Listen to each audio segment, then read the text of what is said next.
Est-ce que vous condamnez le Hamas? Le Hamas, vous le condamnez? Est-ce que vous condamnez le Hamas? Le Hamas, vous condamnez le Hamas? Condamnez mieux que ça, s'il vous plaît. Bon. Aujourd'hui, on va parler de l'esprit critique. Et quand je dis esprit critique, je parle pas de psychocognition, je parle pas de neurosciences, je parle pas d'épistémologie ou de philosophie des sciences, je parle bien de la chaîne L'Esprit Critique avec Alexis Bellas, l'homme à la cravate. Et non, c'est pas la première fois que j'en parle, et non, ce sera sûrement pas la dernière, parce que, écoutez, je m'interdis pas, voilà, à chaque fois que j'ai quelque chose à dire sur ce sujet, parce que ça me semble important, parce qu'il a de la visibilité, parce qu'il parle de politique, donc je ne m'interdis pas d'en parler à chaque fois que j'en ai envie, et c'est pas la peine de me dire, oh gna gna, tu ne fais que critiquer, tu n'es qu'un jaloux, patati patata, je m'en fous, voilà, je critique ce que je veux. Hein. La liberté d'expression, n'est-ce pas? Pour ceux qui avaient un petit peu suivi, on en avait déjà parlé sur Instagram quand ils avaient refusé notamment de qualifier Nemesis d'extrême droite. On avait été plusieurs créateurs de contenu, j'aime pas du tout ce terme, on s'en fout, à réagir à cette vidéo. Ce qui avait valu à l'esprit critique de faire une petite pause de 1 mois et de revenir avec une vidéo réponse en mode excuse de youtubeur. Et dans cette vidéo, ils avaient notamment un petit peu déplacé le cadre de ma critique et gardé la séquence où je l'ai traité de boutiquier, où j'expliquais déjà que les libéraux étaient historiquement les alliés du fascisme, mais ils ont coupé la séquence où j'expliquais que c'était surtout par intérêt et confort, plus que par convergence idéologique.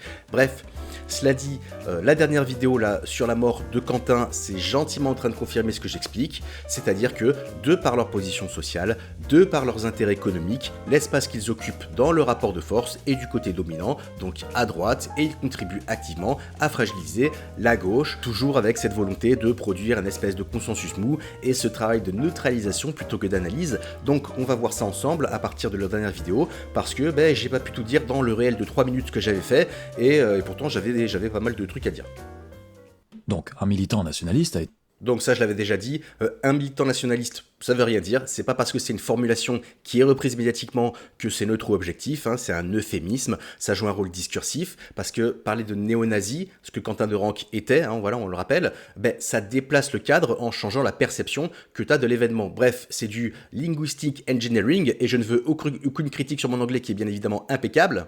Et il faut savoir que l'extrême droite s'appuie énormément sur le langage et le sens des mots pour ancrer son discours en redessinant la réalité. Elle cache le racisme par le nationalisme, elle cache le sexisme et le contrôle du genre par la tradition, etc. etc. Et puis ça veut dire quoi, nationaliste? Voilà, si je veux nationaliser nos usines, est-ce que ça fait de moi un nationaliste? Et vu que le RN était contre la nationalisation d'ArcelorMittal, est-ce que ça veut dire qu'ils sont pas nationalistes? Voilà, on sait pas, le mot en fait il peut avoir plusieurs sens, on sait pas qu'est-ce que ça veut dire quand c'est Alice Cordier qui le dit, quand c'est l'esprit critique qui le dit, bref, encore une fois, c'est quelque chose que Alexis doit savoir, puisque c'est ce qu'il fait quand il utilise à droite et très à droite, au lieu de dire extrême droite. Et vu qu'il a fait une vidéo sur la fenêtre d'Overton, soit il n'a pas compris ce qu'il a expliqué lui-même, soit c'est un choix conscient, vu qu'il a aussi dit qu'il pesait chacun de ses mots. Donc dites-moi en commentaire ce qui vous paraît le plus grave, qu'il sache très bien ce qu'il fait ou qu'il ne comprenne pas ce qu'il fait.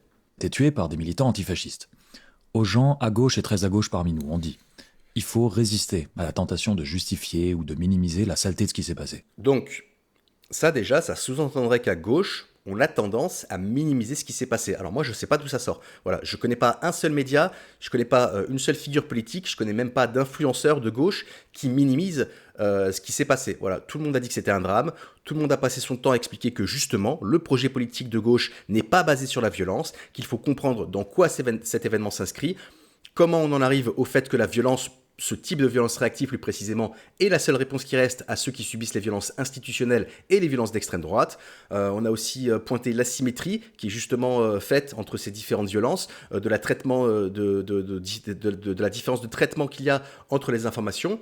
Et c'est pour ça aussi qu'on rappelle que la majorité des violences sont commises par l'extrême droite. C'est pas pour minimiser, c'est pas pour compter les points comme un match de foot, c'est pour souligner cette asymétrie. Et d'ailleurs, pointer la violence de l'extrême droite, parfois, ça masque un peu la violence de la Macronie, mais on en revient au langage politique de la légitimité, qui décide ce qui est de la violence, quelle violence est légitime et quelle violence doit être montrée et comment elle doit être montrée.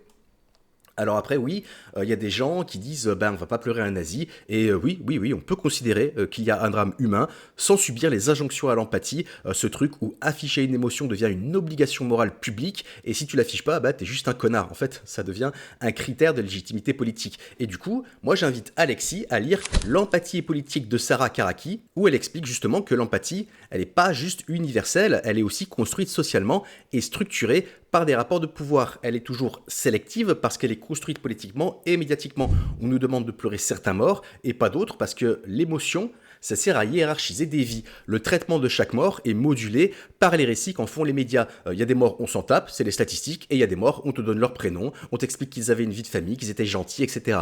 Mais moi, vos trucs de forceur, là, de moralisateur, j'en ai rien à foutre. Voilà, je vais pas pleurer sur demande, je vais pas pleurer la mort d'un nazi, et ça veut pas dire que je nie qu'il existe une souffrance ou que c'est un drame, notamment pour la famille et les proches de la victime. Vous savez, la famille et les proches de la victime, ceux qui ne voulaient pas, qui n'étaient même pas à la marche néo-nazie faite en l'honneur de leur fils, qui voulaient pas qu'elle se soit récupérée médiatiquement par des nazis. Voilà, ça montre bien à quel point l'extrême droite fait semblant de chialer pour se faire passer pour le camp de la morale, mais alors qu'elle n'en a rien à foutre du sort des morts, et encore moins de la souffrance de leurs proches. Un groupe de jeunes qui essayent de lutter contre le fascisme a battu à mort quelqu'un. Pas pour se défendre, mais parce que c'était un facho. Bon, ça on en a déjà parlé, c'est juste faux, voilà, il a juste repris le narratif de Némésis, celui de l'extrême droite qu'il a imposé à toute la sphère médiatique alors que le gamin était pas encore mort, il a fait aucun travail de recherche, il a pas attendu d'avoir plus d'éléments, d'ailleurs à l'heure où je tourne cette vidéo, on a une enquête de l'Humanité qui montre que Némésis et les groupes nazis de Quentin avaient préparé des embuscades pour fracasser des gauchistes. Voilà, c'est-à-dire qu'en fait, il y avait des militantes de Némésis dans leur courrier Telegram. On voit qu'en fait, elles avaient préparé une stratégie, elles devaient placer des tracts pour attirer des gauchistes, pendant que le groupe nazi devait être en embuscade et aller choper des gauchistes pour les tabasser. Voilà, donc bon, bref, l'esprit critique, mais pas trop. Et comme on en a déjà parlé plus en détail, je vous invite à aller voir cette vidéo-là si c'est pas déjà fait. Aux gens à droite et très à droite parmi nous, on dit « Oh, ça aurait pu être dans l'autre sens, hein ?» Non. Aux gens à droite et très à droite parmi nous, on dit « Ce sont les politiques et les idées que vous soutenez qui ont produit les conditions de la mort de Quentin et qui tuent 9 fois sur 10 quand on parle de violence politique au passage. Et encore, ici, quand on parle de violence politique, on ne parle pas des violences des politiques économiques qui font dormir les gens dans la rue, qui tuent les migrants en mer, qui poussent au suicide, les budgets austéritaires qui font qu'il y a des déserts médicaux et un manque de personnel dans les hôpitaux qui font qu'il y a des morts qui s'accumulent, les politiques qui créent, qui reproduisent et qui criminalisent la misère. Bref, des morts, plein de morts à qui on ne fait pas de minutes de silence à l'Assemblée et pour qui on ne donne pas le visage et pour qui on n'explique pas que oulala, c'est très triste, il faut faire des marches, quoi. Et on parle pas non plus du rôle des médias d'extrême droite qui légitiment la haine et donc qui augmente mécaniquement les risques d'agression et de passage à l'acte. D'ailleurs, on le voit bien, les groupuscules d'extrême droite ne se sentent plus pissés. Mais non, on va dire que tout ça, ça arrive de nulle part, c'est juste des mecs avec des idées fascistes qui attaquent des mecs qui aiment pas les fascistes, et les deux ils sont violents, et puis il faut condamner les deux de la même façon. Voilà, merci Alexis pour cette analyse. Et encore une fois, ça ne veut pas dire que individuellement, il n'y a pas eu de la violence ou de responsable. Ça veut dire que parler de violence sans désigner de quelle violence on parle, à quoi elle répond, dans quoi elle s'inscrit, c'est totalement dépolitisant. Et plus que dépolitisant, c'est restructurant. Ça pousse à adopter un cadre d'analyse, celui d'Alexis, qui n'est pas très différent de celui des médias et de l'extrême droite. Aux gens à droite et très à droite parmi nous, on dit « Oh, ça aurait pu être dans l'autre sens, hein ?» En vrai, on devrait tous avoir honte. Comment on a merdé à ce point en tant que société pour qu'on se mette à considérer ceux qui pensent pas comme nous comme des ennemis? Donc les nazis, c'est pas tes ennemis, Alexis? Le fascisme, c'est pas ton ennemi? Alors moi, je suis pas surpris, parce que je répète encore une fois que les libéraux ont tendance à s'accommoder du fascisme plutôt qu'à le combattre. Mais toi, t'expliques ça comment à ton public? J'ai fait une Darocha t'explique ça comment? En direct. Tu sais qu'il n'y a pas que l'extrême gauche qui est antifa. Historiquement, ça concerne tout le monde, de l'extrême gauche au SOSDEM et même des mecs de droite. Dans l'après-guerre, l'idée, c'était d'avoir un socle commun antifasciste. C'est pour ça qu'à la base, on a un cordon sanitaire avec l'extrême droite. On ne gouverne pas avec l'extrême droite, on ne reprend pas les thèmes de l'extrême droite, on ne banalise pas l'extrême droite, parce que son projet politique, c'est d'affaiblir la démocratie, c'est d'affaiblir le droit humain. Et les traiter comme des acteurs ordinaires, c'est légitimer leurs idées. Et jouer la carte de la neutralité, c'est construire une symétrie, et c'est donc la normaliser. En fait, ce truc de vouloir parler avec tout le monde, c'est un des mécanismes qui lui permet de s'ancrer et de progresser. Et on y reviendra quand on parlera de ta responsabilité. Et oui, Alexis, à titre personnel, je considère le fascisme et le nazisme comme des ennemis politiques, voilà, comme des idéologies à combattre. Et non seulement l'idéologie, mais aussi les agents idéologiques qui portent et supportent ces idées. Et ça ne veut pas dire que je veux que ces gens soient tués ou meurent ou je sais pas quoi. Ça veut dire que je veux agir sur les conditions matérielles qui permettent à ces idées de se propager. Ça concerne bien entendu le capitalisme et la bourgeoisie, les grands médias, et ça concerne aussi les agents qui prennent la parole dans l'espace public pour normaliser ces idées, même s'ils prétendent faire l'inverse. Parce que ton blabla insupportable, là, ton discours paternaliste et moralisateur de « comment on a merdé en tant que société, on est tous coupables, on devrait tous se regarder dans un miroir », c'est pas une analyse en fait, c'est de la psychologisation des rapports sociaux. C'est individualiser la critique, la passer dans un prisme moral pour éviter de penser en termes de structure et de rapports de pouvoir.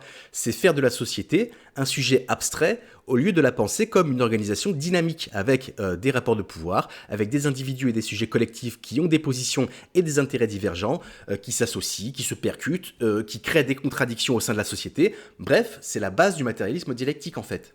Certains ont intérêt à ce que le fascisme progresse, d'autres luttent activement contre, et d'autres agissent dans un sens ou dans l'autre, parfois sans en avoir conscience. Mais il n'y a pas de bloc homogène où on serait tous pareils, où on voudrait tous la même chose et où on serait tous coupables de la même façon. Enfin, ça, c'est une vision d'enfant. Pascal Praud n'a pas les mêmes intérêts que Abdel qui bosse chez Uber Eats.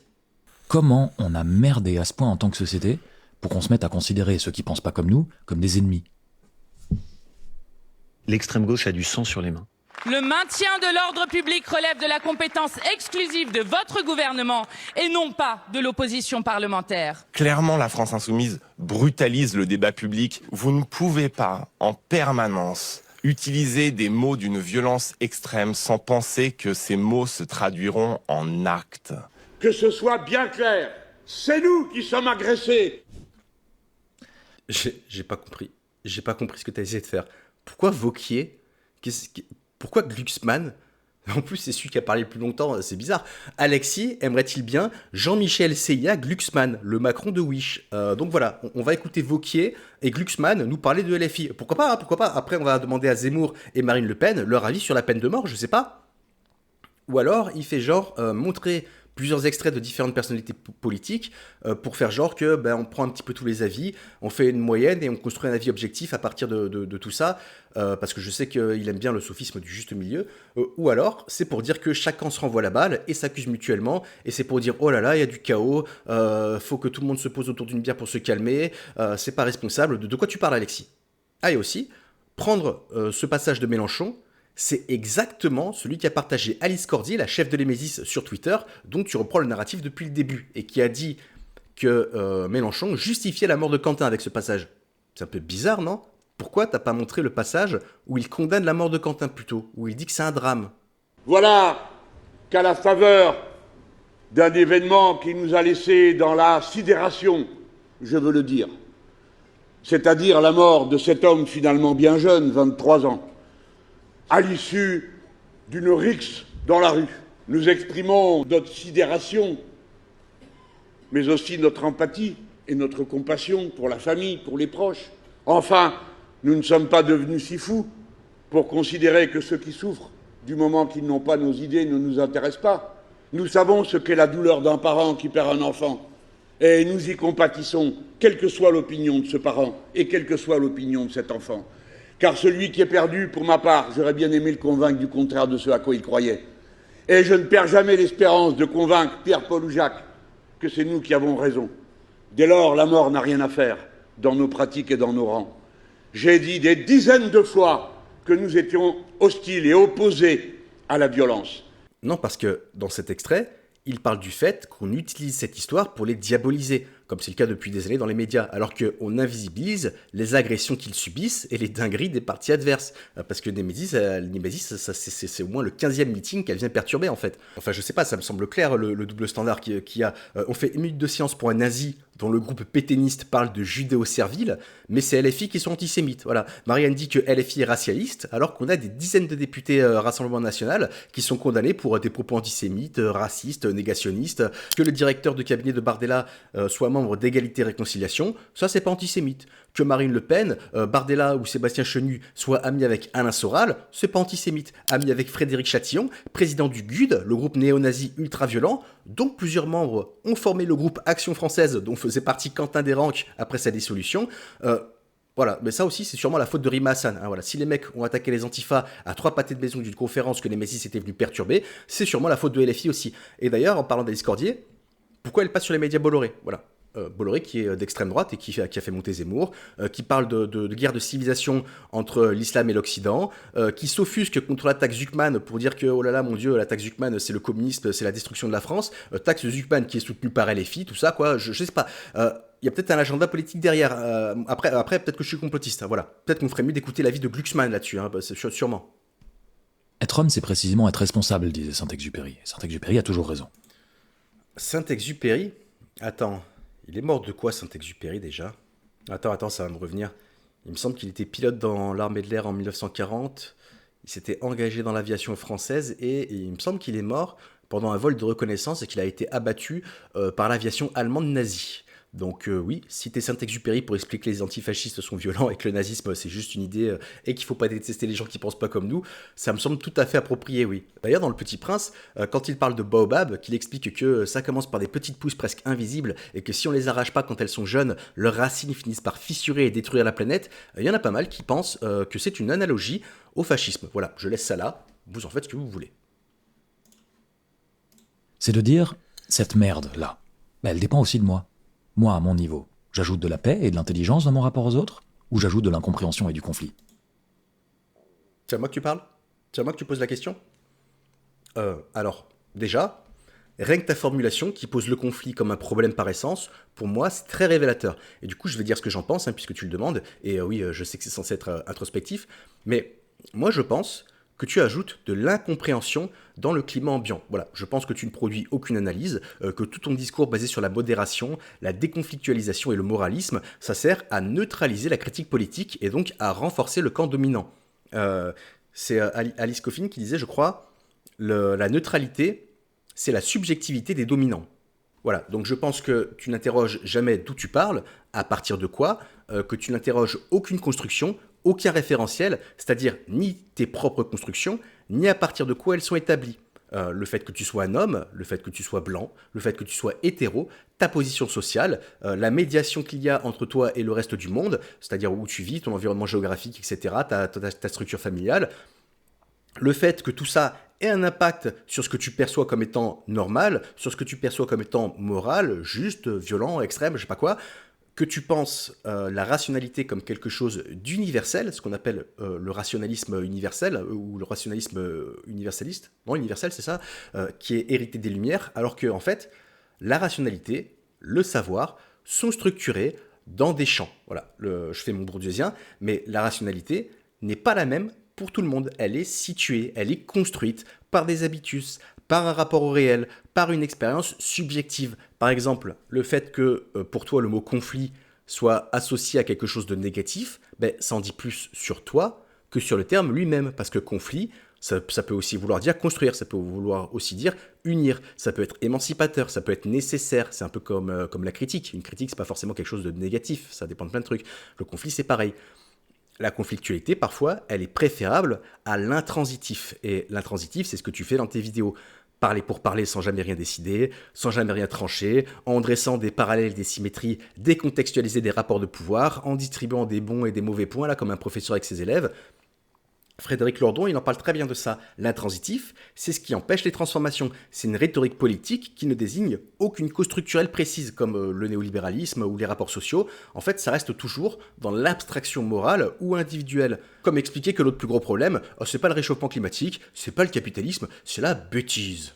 Notre plus grand problème, c'est pas l'intelligence artificielle, l'immigration, le capitalisme ou même le réchauffement climatique.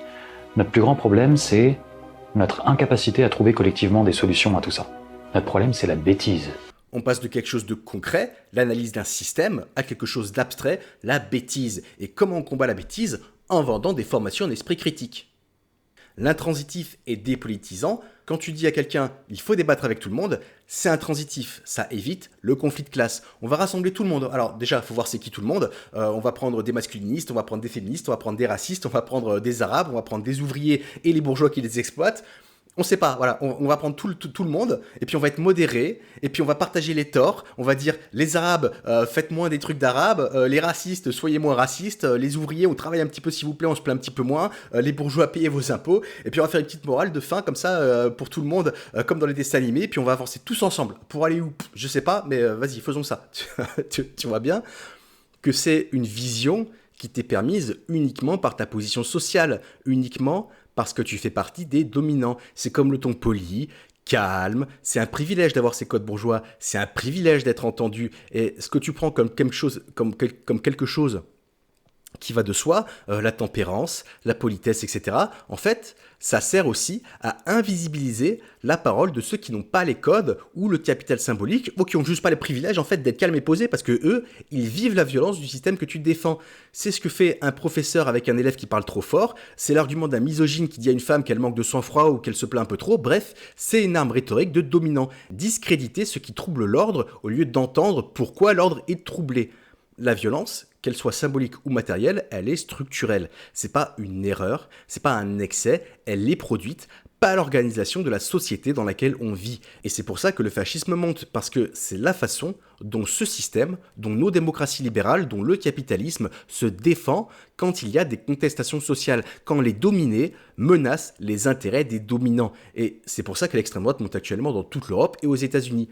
C'est un phénomène systémique. La montée du fascisme, c'est pas une rupture du système, c'est une radicalisation de processus déjà en place. Et toi, Alexis, puisque tu occupes un espace politique qui refuse de vraies transformations, puisque tu individualises les problèmes et que tu psychologises les faits sociaux comme si ça venait d'un manque d'esprit critique, tu proposes une espèce de formule de développement personnel où chacun devrait essayer d'assainir le débat public au lieu de créer un rapport de force. Et ça, en fait, ça lutte pas contre le fascisme, ça l'accompagne. Pire, ça lui ouvre la voie parce que tu condamnes ceux qui s'y opposent en leur expliquant qu'il faudrait qu'ils soient mesurés et calmes comme toi. Mais en fait, la violence du système, elle n'est pas mesurée.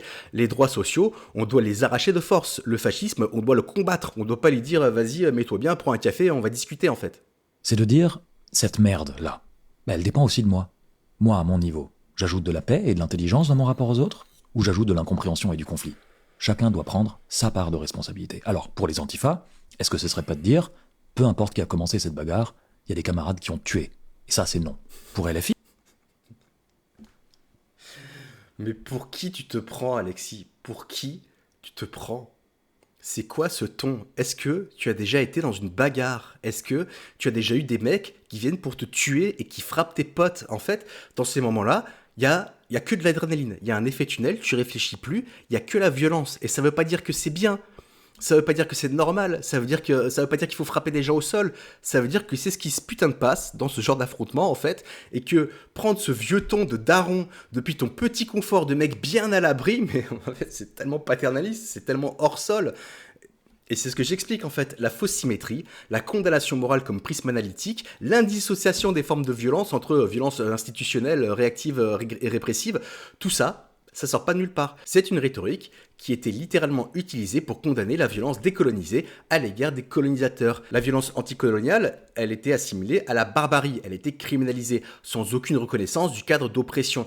C'est une position politique, c'est situé socialement, ça sert le camp des dominants parce que ça déplace le débat de la domination vers la moralité. Est-ce que vous condamnez le Hamas ?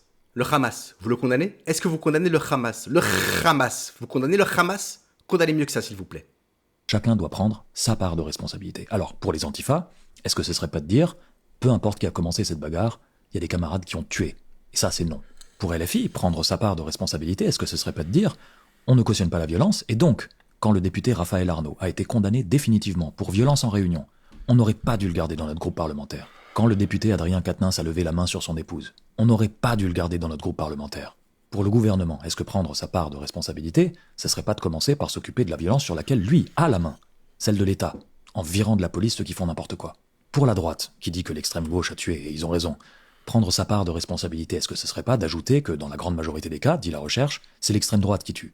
Le militant RN qui a jeté des grenades sur la police cette semaine, on en parle. Pour le RN et ceux très à droite, prendre sa part de responsabilité, est-ce que ce serait pas de ne pas transformer en martyr quelqu'un qui défilait le 9 mai avec des néo-nazis ? Et pour les médias, prendre sa part de responsabilité, est-ce que ce serait pas de faire le même barouf il y a quelques semaines quand c'est Ismaël Ali qui est tué ? 20 ans lui aussi, à Lyon lui aussi. Manifestement, dit la justice, parce qu'il était arabe.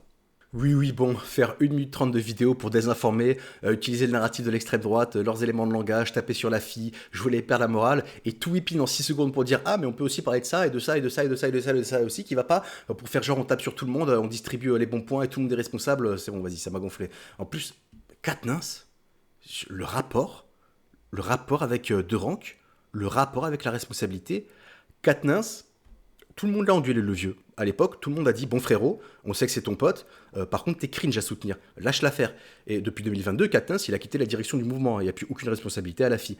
Est-ce que t'as parlé de quand Julien Audoul s'en tape de passer sur CNews qui garde Morandini malgré sa condamnation? Quand Alice Cordier taille le bout de gras avec Zemmour qui est accusé de VSS par 7 ou 8 femmes? Quand Macron défend Depardieu? Non, parce que tu t'en fous et parce que ça a aucun putain de rapport. Donc en fait, c'est quoi le bail? Et parler de la violence de l'État sous le seul prisme policier, et surtout comme si c'était quelque chose qui n'était pas voulu par l'État, genre quand Retailleau il sort les espèces de fourgons blindés là qui sont utilisés dans les colonies en Kanaki et tout, qui fait passer des lois pour interdire aux journalistes de filmer en manif, ou quand t'as Nunez qui veut faire passer une loi de présomption de légitime défense pour la police, ça c'est pas voulu par l'État.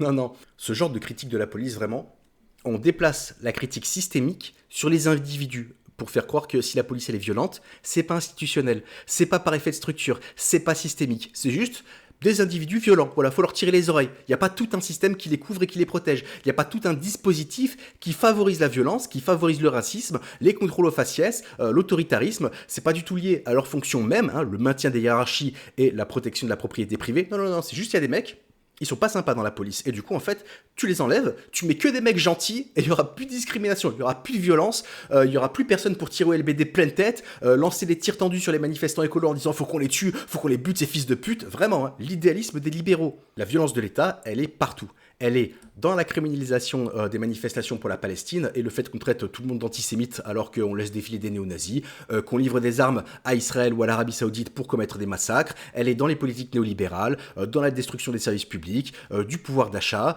On pourrait aussi parler de la violence symbolique quand Macron rend hommage à Pétain, ou quand la meuf de LR, là je sais plus comment elle s'appelle, reprend le slogan travail, famille, patrie. Quand je sais plus qui dit que c'est impossible de vivre avec 4000 € par mois, qu'elle devrait être augmentée, ou quand t'as la 70e fortune de France qui dit ce serait beau quand même que les Français puissent se serrer la ceinture. Enfin, elle est là la violence. Et c'est sur cette violence première que se construit la misère, la frustration, et que prennent les discours de haine, et qu'on en arrive à des mecs qui vont assassiner d'autres mecs parce qu'on leur dit que tout va mal à cause d'eux. C'est ça que tu devrais expliquer à ton public, Alexis, au lieu de dire vous faites trop de bruit, je mets 4 heures de colle à tout le monde. En plus, tu me fais rire à la fin avec tes ah mais au fait, oui, l'extrême droite tue. Oui, c'est ce qu'on explique, oui, sauf qu'apparemment, quand nous on l'explique, on minimise ce qui s'est passé. Voilà. Et la meilleure blague, ne pas transformer, demander à l'extrême droite, ou ceux très à droite, hein, t'as encore dit très à droite, de ne pas transformer en martyr de rank, alors que tu reprends le terme de militant nationaliste, le récit victimaire de l'extrême droite, et surtout que c'est littéralement la putain de stratégie politique de l'extrême droite de créer des martyrs. Vraiment, tu es perdu. Et c'est pas en balançant le nom d'Ismaël Ali tout à la fin, en reprochant aux médias de faire du 2 poids 2 mesures, alors que c'est exactement ce que tu fais, que tu vas rééquilibrer ton discours en fait. Et nous, notre responsabilité, il nous semble, c'est de rappeler à tous ceux qui sont en colère, et on en fait partie, que la plus grande faiblesse de la violence, disait Martin Luther King, c'est que c'est une spirale descendante, qui provoque justement ce qu'elle veut détruire. C'est le dernier recours. Et pour l'instant, il y a d'autres chemins. Lesquels? Le dernier recours pour qui? Pour les personnes trans ou les minorités qui se font chasser et étayer le visage au couteau, pour les gens qui se suicident parce qu'ils ne peuvent pas payer le loyer, pour les gens qui manifestent et qui perdent un œil, pour les femmes voilées qui se font insulter, cracher dessus et arracher le voile dans la rue, pour qui, Alexis? De quoi tu parles? D'où tu parles? La violence antifasciste, c'est littéralement le dernier recours. Il n'y a pas d'antifascisme sans fascisme en fait. Et si on commence à expliquer que les antifas sont violents ou qu'ils font du bruit, mauvaise nouvelle, c'est qu'il y a une odeur de coulée brune et que c'est que certains ont été un peu trop complaisants. Mélenchon en prison! Mélenchon en prison!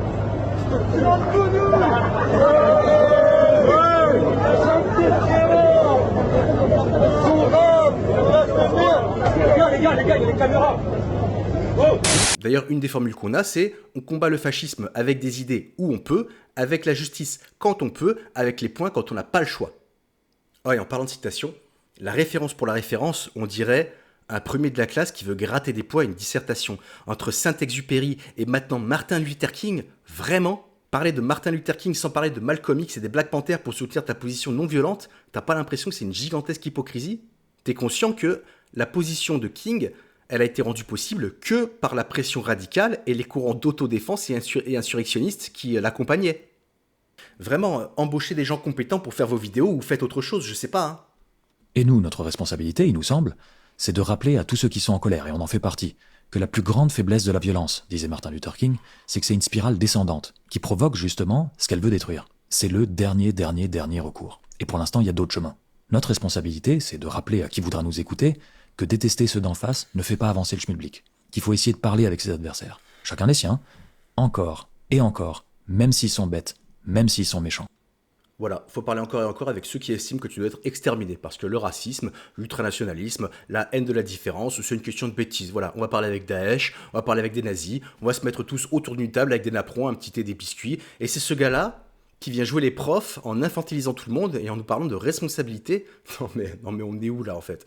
D'ailleurs sur la responsabilité, moi je me demande si Alexis a déjà interrogé la sienne, parce que la posture de se placer au-dessus de la masse, d'être une sorte de médiateur, le cadrage choisi, la stratégie, se focaliser sur l'esprit critique, parce que c'est bankable, sans apporter une analyse concrète sur, je sais pas, la réflexivité, les phénomènes sociologiques, l'analyse politique, mais venir faire des grandes leçons de morale en se positionnant comme le mec raisonné et raisonnable et dire à son public de se fustiger moralement en disant « Bon les gars, wow, on a déconné là en tant que société. Comment on en est arrivé là ? Comment on en est arrivé à détester les nazis, alors que quand même, c'est pas gentil d'être méchant. » Paraît que t'as des propos intolérables. Où il n'y a pas de tolérance. Tu sais donc pas que c'est pas bien d'être raciste, que c'est mal. On ne doit pas faire de discrimination raciale, c'est mal. Juger les gens sur leur religion, c'est mal. Sur leur couleur de leur peau, sur leurs origines sociales ou sur leur nationalité, c'est mal. Ok, puisque je vois qu'on peut pas discuter, on va faire un duel. Et il y a ce truc un peu zététicien d'Internet, tu sais, cette idée de neutralité axiologique, là, de faire comme si les faits existaient en soi, indépendamment du cadre, indépendamment de ceux qui les interprètent. En fait, ça crée la confusion parce que c'est dépolitisant. On cache les problèmes derrière une illusion de rationalité. On parle plus de rapport de pouvoir, on parle plus de structure, on parle de biais, on parle de sophisme. C'est un peu comme si on cherchait les figures de style dans le texte, mais pas le sens du texte, ni qui l'a écrit, ni quand, ni pourquoi. Et c'est très scolaire en fait. Du coup, je sais pas si vous voyez ce que je veux dire. Mais t'as appris ta petite liste de sophismes par cœur, t'es content, millefeuille argumentatif, effet halo, argument d'autorité et tout. Et quand tu dois faire une analyse qui échappe un peu à cette grille de lecture, ben t'es perdu parce que t'as pas appris à décrypter ce qu'il y a derrière. Et en fait, ton outil de détection des biais, ça devient juste un truc qui te permet de conforter ce que tu penses déjà. Critiquer l'homéopathie, c'est facile, mais analyser un discours politique... Ouais, non, mais les militants, ils sont biaisés, ils sont toujours dans l'excès, puis quand t'as un discours militant, bah t'es forcément pas objectif, moi j'ai mes idées, et puis chacun son opinion, tu vois. Ça crée des gens, soit qui ont déjà des opinions tranchées, et donc qui sont totalement réfractaires à la critique parce qu'ils pensent avoir tout compris, vu qu'ils font la chasse au sophisme, ou alors ça crée une espèce de ventre mou des centristes tiers apartisans, tu vois. Et d'ailleurs, faut bien comprendre qu'en parlant de centre, faut bien comprendre que le centre, c'est pas un point fixe. C'est le produit d'un équilibre temporaire entre des forces opposées. Quand le rapport de force penche à droite, le centre, il part à droite. Et plus le paysage politique part à droite, plus il se rapproche de l'extrême droite, plus ce qu'il y a à gauche te paraît extrême. Pas parce que ça devient extrême, mais parce que ça fait bouger tes perceptions, ça fait bouger les cadres. En rendant un côté du spectre acceptable et en diabolisant l'autre côté du spectre, on déplace le centre. Et c'est comme ça qu'on finit par avoir plus peur de la gauche radicale, ou même de la gauche tout court, que de l'extrême droite. Parce que ce cadre, il se déplace sans qu'on se rende compte. Surtout quand on l'accompagne avec des appels à la modération, en expliquant que la radicalité, c'est un problème, alors que la radicalité, c'est pas quelque chose de négatif. Radical, ça veut dire racine. Ça veut dire revenir à la racine des problèmes pour les corriger, au lieu de s'attaquer juste aux symptômes. Sauf que tout est fait pour qu'on confonde radicalité et extrémisme. Même si l'extrémisme, c'est un peu pareil, hein, ça veut tout et rien dire, on définit un extrême par rapport à un centre institué. Et quand le centre est très à droite, comme je viens de dire, du coup, l'extrême droite a plus l'air extrême. Bref, on va conclure. Je pense qu'il y a une responsabilité dans le fait de véhiculer ce genre de discours et de faire passer ça pour de la réflexion ou pour un outil critique. Parce que c'est pas une libération de la pensée, c'est une incarcération de la pensée politique dans des catégories morales. Et je pense que ça fait perdre en agentivité. Parce que, spoiler, l'extrême droite, elle fait pas 3 ou 40% selon le niveau d'esprit critique de la population. Parce que ce sont des dynamiques à l'échelle de systèmes. Et encore une fois, c'est pour ça qu'elles progressent dans toute l'Europe et aux États-Unis. Et c'est ces dynamiques-là qu'il faut comprendre, qu'il faut pouvoir analyser pour agir dessus. Mais quand on est un boutiquier, c'est dur de froisser une partie de son public parce que c'est pas bon pour les affaires. D'ailleurs, quand je dis que Alexis est un boutiquier, c'est pas tant une critique sur le fait qu'il gagne de l'argent, ça je m'en fous, que sur la manière dont ça conditionne son rapport au monde et donc ce qu'il transmet et la manière dont il le transmet. C'est pas une insulte, c'est un rapport social parce que ce rapport social, il va conditionner ta vision et tes intérêts et donc ton rapport à la politique. Et après, ce que tu vas faire passer comme une vérité universelle, en fait, c'est ta vérité à toi, de par ton statut, de par ta position, de par ta vision du monde. Pour être aussi complaisant et appeler au calme, et surtout vendre ça comme si c'était une solution, il faut pouvoir se le permettre. C'est un rapport au monde bien à l'abri de la violence. Parce que si l'extrême droite arrive au pouvoir, on n'est pas tous impactés pareil. Alexis ne sera pas nécessairement touché. Pareil pour les politiques ultralibérales. Je rappelle que le fascisme, c'est pas une catastrophe pour tout le monde. Il y a une partie de la population qui peut très bien s'en accommoder. Mais pour ça, vaut mieux être riche, vaut mieux être blanc, vaut mieux être hétéro et vaut mieux être un mec. Et quand on a une chaîne qui occupe un espace aussi important, est-ce que ce serait pas responsable de s'interroger sur la manière dont le contenu qu'on produit va façonner les perceptions politiques de son public et se demander ce qu'on cherche vraiment à faire? Parce que vendre de l'esprit critique décontextualisé, sans culture politique, sans analyse des rapports sociaux, induire l'idée qu'il faut éviter la conflictualité alors qu'elle est au cœur même des luttes de transformation, c'est souhaitable uniquement si le système tel qu'il est favorable. Et sur 1,5 million d'abonnés, il y en a combien qui n'ont pas de problème de logement? Il y en a combien qui sont à l'abri des violences sexistes, racistes, des problèmes de santé, d'éducation, de travail? Je pense que c'est pas la majorité. Et je pense que beaucoup devraient commencer à regarder qui lutte vraiment pour leurs intérêts. Et si l'esprit critique leur apporte vraiment les outils dont ils ont besoin pour améliorer leurs conditions de vie, et pas juste des outils rhétoriques pour être des turbos casse-couilles sur les réseaux. Voilà, ça c'est une balle perdue pour les zététiciens. Si le genre de contenu comme ce que fait Alexis ou l'autre là, Maxime, je sais pas quoi là, d'ailleurs tu remarqueras que bon, c'est les mêmes. C'est la même DA, c'est le même discours, c'est la même symbolique, c'est le même message. Bref, si ce genre de contenu émerge, c'est aussi parce qu'à côté, on détruit l'enseignement public. Ça va avec la privatisation et la marchandisation du savoir. Mais je digresse. Donc, Alexis, je te renvoie la question et j'aimerais que tu y réfléchisses sincèrement en mettant de côté le ton parce que je sais, je suis pas assez poli et respectable pour toi, la façon dont je parle, mais quelle est ta responsabilité à toi?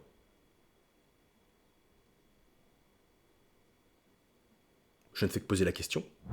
Voilà, c'est tout pour cette capsule. J'espère qu'on a dit des trucs intéressants. En tout cas, moi, ça me pesait sur le cœur, donc j'ai pris beaucoup de plaisir à la faire. Je sais qu'il y en a qui vont me dire, mais arrêtez de vous battre, vous êtes dans le même camp, alors que ça fait 1 heure que j'explique que non, on n'est pas dans le même camp. Moi, mon projet politique, c'est la sécurité sociale à 100% pour tout le monde, et c'est Bernard Arnault qui va faire les vendanges dans les champs. Voilà, comme ça, c'est clair. Vous avez le droit de pas être d'accord avec moi, bien sûr. Vous avez le droit d'aimer l'esprit critique. Je ne suis personne pour vous dire quoi penser. J'ai pas de cravate. N'hésitez pas à vous abonner à cette chaîne et sur Instagram, n'hésitez pas à partager et à commenter, et si vous voulez payer un café à votre camarade, le lien Tipeee est en description. Quant à moi, je vous dis à bientôt.